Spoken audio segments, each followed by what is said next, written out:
Hi, my name is Merno, and welcome to a new series I'd like to call My Fondest Memories. The concept is pretty simple.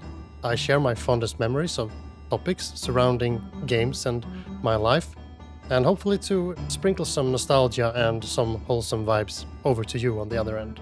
Starting off with one of the most loved consoles of all time, the PlayStation 1. But before getting into it, this video is not sponsored by anyone besides me, my own time, and myself. If you enjoyed this content, please consider liking and subscribing and sharing your fondest memories in the comment section. It means the world to me as it helps me sail this ship in a proper direction. So sit back and relax. I hope you enjoy this video. Let's get going. When I was very young, it was very common for me and my family to go on summer vacations. Sometimes just mom, dad, and me and my sister, and sometimes also cousins and grandparents and other parts of the family tree. A common country to visit was Italy and their camping areas. Now, as you might have guessed, I was not really that into sitting in the sun, drinking juice, or learning to swim, inhaling salt water, or getting sand beneath my toes. Instead, I was very drawn to the various entertainment areas the camping places had set up for kids. This was also around the time when arcades had not died yet, so it was not hard to get your hands on a couple of the House of the Dead guns and shoot zombies, or fighting game cabinets to duke it out for a couple of sets. I can't really remember if all camping places had the arcade machines, or if we also went to the cities and played. But I have really strong core memories of having my early arcade experiences on these summer trips. During these trips, there was one game that my father had picked up on that I really enjoyed, Metal Slug.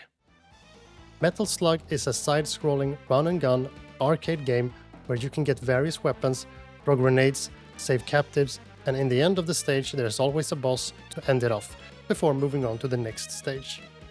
There are a few stages, maybe 5 or 6 or so, but geez Louise, this game was hard. One coin in the machine was 3 lives, if I remember correctly, and all damage instantly killed you. So it's safe to say that I did not get that far into the actual arcade version. It wasn't until I got the PlayStation 1 in the year of 2000 when I got my revenge. You see, my father had some contacts that could do some magic on the machine, making it able to play games it shouldn't be able to. Alongside this, he got his hands on a copy of the Japanese release of Metal Slug Super Vehicle 001. Nothing was translated to English, but I had already learned the game from those years ago, and I was finally able to experience all the levels with infinite credits, and I loved it so much. When talking about PlayStation 1, I cannot not talk about my grandparents on my mother's side. I am an early 90s kid, so my grandparents were both born in the 1930s. My grandma is still alive and kicking at 91 years old, watching Netflix, looking up new music on Spotify. She has truly embraced technology, which is really cool.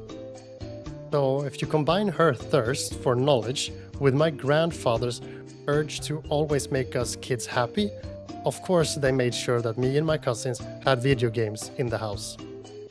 They bought the original PlayStation 1 for us to enjoy when we were there on family occasions. And one game I remember extra well in regards to this machine and the room we had it in was Street Fighter EX plus Alpha.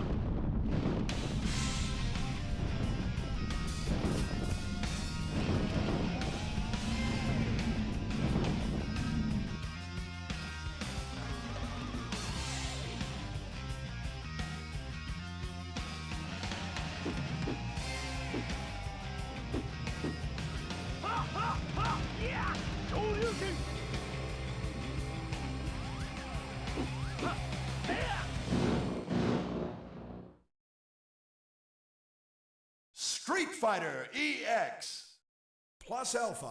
I remember loving all the characters, especially Skullomania, and I always wanted to play it with my cousins no matter who won or lost.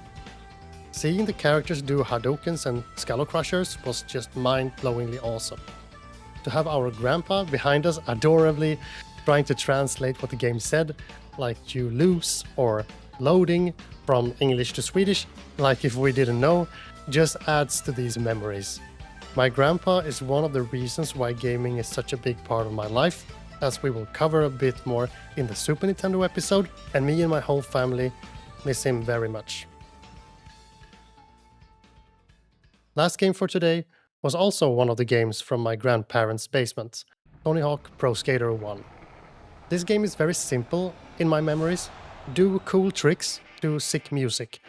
As some people know, music is a big part of my life. I've been in several bands throughout my years, and speaking of my grandparents, they even let me have my first drum kit in their basement, where I could just play how much I wanted.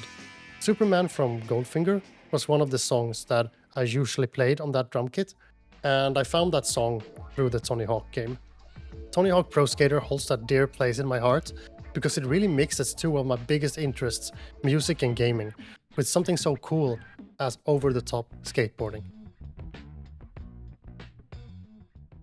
Not long after all of this happened, my parents got a divorce and my memories around that time is very blurry, so I don't remember where these PlayStation 1 machines went. I don't remember where neither the Metal Slug disc, Street Fighter disc, or Tony Hawk disc went.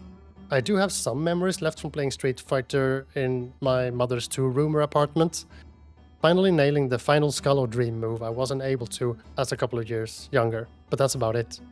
When I find Metal Slug arcade machines, I always make sure to play at least a game for nostalgia.